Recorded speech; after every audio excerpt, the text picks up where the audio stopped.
जय Shri Krishna friends, welcome to Harimukund. आइए आज श्रीमद् भागवत पुराण के 5वें स्कंद का 4था अध्याय शुरू करते हैं। इसमें श्री सुखदेव जी ऋषभ देव जी के राज्य शासन की कथा बता रहे हैं। श्री सुखदेव जी कहते हैं, राजन, नाभिनंदन के अंग जन्म से ही भगवान विष्णु के वज्र, अंकुश आदि चिन्हों से युक्त थे। समता, शांति, वैराग्य और ऐश्वर्य आदि महाविभूतियों के कारण उनका प्रभाव दिनों दिन बढ़ता जाता था। यह देखकर मंत्री आदि प्रकृति वर्ग, प्रजा, ब्राह्मण और देवताओं की यह उत्कट अभिलाषा होने लगी कि ये ही पृथ्वी का शासन करें।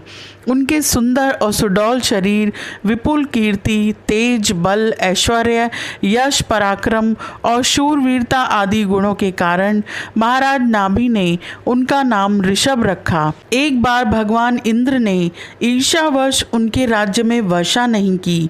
तब योगेश्वर भगवान ऋषभ ने इंद्र की मूर्खता पर हंसते हुए अपनी योग माया के प्रभाव से अपने वर्ष अजनाभ खंड में खूब जल बरसाया। महाराज नाभि अपनी इच्छा के अनुसार श्रेष्ठ पुत्र पाकर अत्यंत आनंद मग्न हो गए और अपनी ही इच्छा से मनुष्य शरीर धारण करने वाले पुराण पुरुष श्री हरि का सप्रेम लालन करते हुए उन्हीं के लीला विलास से मुग्ध होकर वत्स, तात ऐसा गदगद वाणी से कहते हुए बड़ा सुख मानने लगे। जब उन्होंने देखा कि मंत्रिमंडल, नागरिक और राष्ट्र की जनता ऋषभ देव से बहुत प्रेम करती है, तो उन्होंने उन्हें धर्म मर्यादा की रक्षा के लिए राज्याभिषिक्त करके ब्राह्मणों की देखरेख में छोड़ दिया। आप अपनी पत्नी मेरु देवी के सहित बद्रिकाश्रम को चले गए। वहाँ अहिंसा वृत्ति से, जिससे किसी को उद्वेग न हो, ऐसी कौशलपूर्ण तपस्या और समाधि योग के द्वारा भगवान वासुदेव के नर नारायण रूप की आराधना करते हुए समय आने पर उन्हीं के स्वरूप में लीन हो गए। पांडुनंदन राजा नाभि के विषय में यह लोकोक्ति प्रसिद्ध है।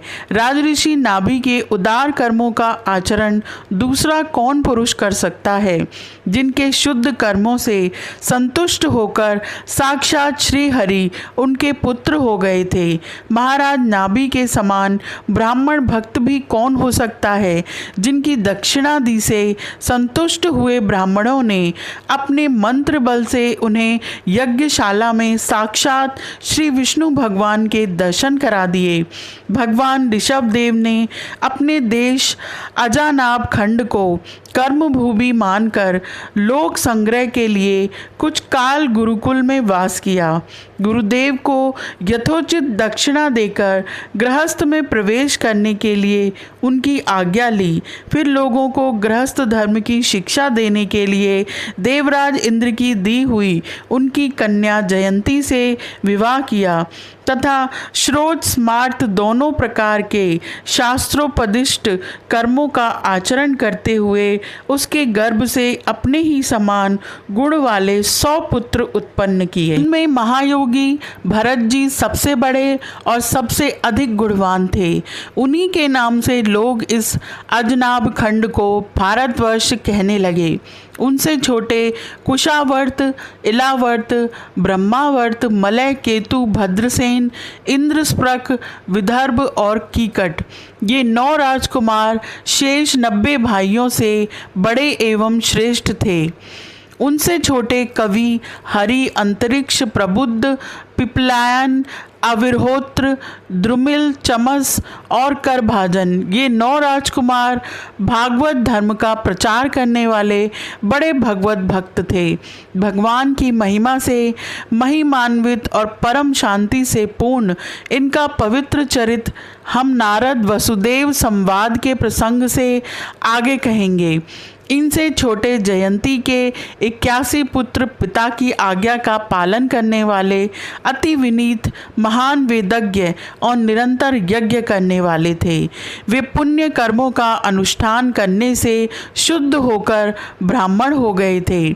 भगवान ऋषभदेव यद्यपि परम स्वतंत्र होने के कारण स्वयं सर्वदा ही सब प्रकार की अनर्थ परंपरा से रहित केवल आनंद अनुभव स्वरूप और साक्षात ईश्वर ही थे, तो भी अज्ञानियों के समान कर्म करते हुए उन्होंने काल के अनुसार प्राप्त धर्म का आचरण करके उसका तत्व न जानने वाले लोगों को उसकी शिक्षा दी। साथ ही सम, शांत, सुहृद और कारुणिक रहकर धर्म, अर्थ, यश, संतान, भोग, सुख और मोक्ष का संग्रह करते हुए गृहस्थ आश्रम में लोगों को नियमित किया। महापुरुष जैसा जैसा आचरण करते हैं, दूसरे लोग उसी का अनुकरण करने लगते हैं। यद्यपि वे सभी धर्मों के सार रूप वेद के गूढ़ रहस्य को जानते थे, तो भी ब्राह्मणों की बतलाई हुई विधि से साम, दान आदि नीति के अनुसार ही जनता का पालन करते थे। उन्होंने शास्त्र और ब्राह्मणों के उपदेश अनुसार भिन्न भिन्न देवताओं के उद्देश्य से द्रव्य, देश, काल, आयु, श्रद्धा और ऋत्विज आदि से सुसंपन्न सभी प्रकार के 100 यज्ञ किए। भगवान ऋषभदेव के शासन काल में इस देश का कोई भी पुरुष अपने लिए किसी से भी अपने प्रभु के प्रति दिन दिन बढ़ने वाले अनुराग के सिवा और किसी वस्तु की कभी इच्छा नहीं करता था। यही नहीं, आकाश कुसुम आदि अविद्यमान वस्तु की भांति कोई किसी की वस्तु की ओर दृष्टिपात भी नहीं करता था। एक बार भगवान ऋषभदेव घूमते घूमते ब्रह्मावर्त देश में पहुँचे। वहाँ बड़े बड़े ब्रह्म ऋषियों की सभा में उन्होंने प्रजा के सामने ही अपने समाहित चित्त तथा विनय और प्रेम के भार से सुसंयत पुत्रों को शिक्षा देने के लिए इस प्रकार कहा। यह अध्याय यहीं समाप्त होता है। आज के लिए इतना ही। Please like, share and subscribe my channel. Thank you.